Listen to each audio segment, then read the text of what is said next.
இது ஒரு hair growth serum. இதை யூஸ் பண்ணுறதை நீங்கள் ஸ்டாப் பண்ணாலும் உங்களுக்கு சைட் எஃபெக்ட் எதுவும் இருக்காது.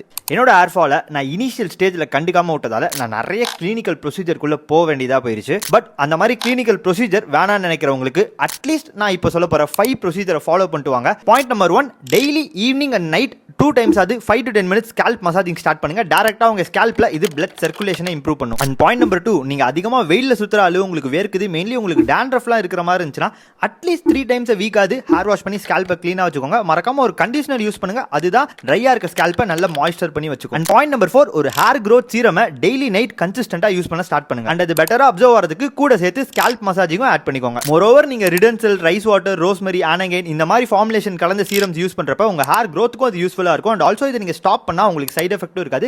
பிகாஸ் இது எல்லாமே பிளான்ட்ல இருந்து எக்ஸ்ட்ராக்ட் பண்ண சில விஷயங்கள். அண்ட் ஃபைனல் பாயிண்டா, ஹெல்மெட் போடுறதால உங்களுக்கு முடி கொட்டக்கூடாதுன்னா ஒரு கர்ச்சீஃபோட யூஸ் பண்ணுங்க. அதுல இருந்து உங்களுக்கு எந்த பிரச்சனையும் வராது.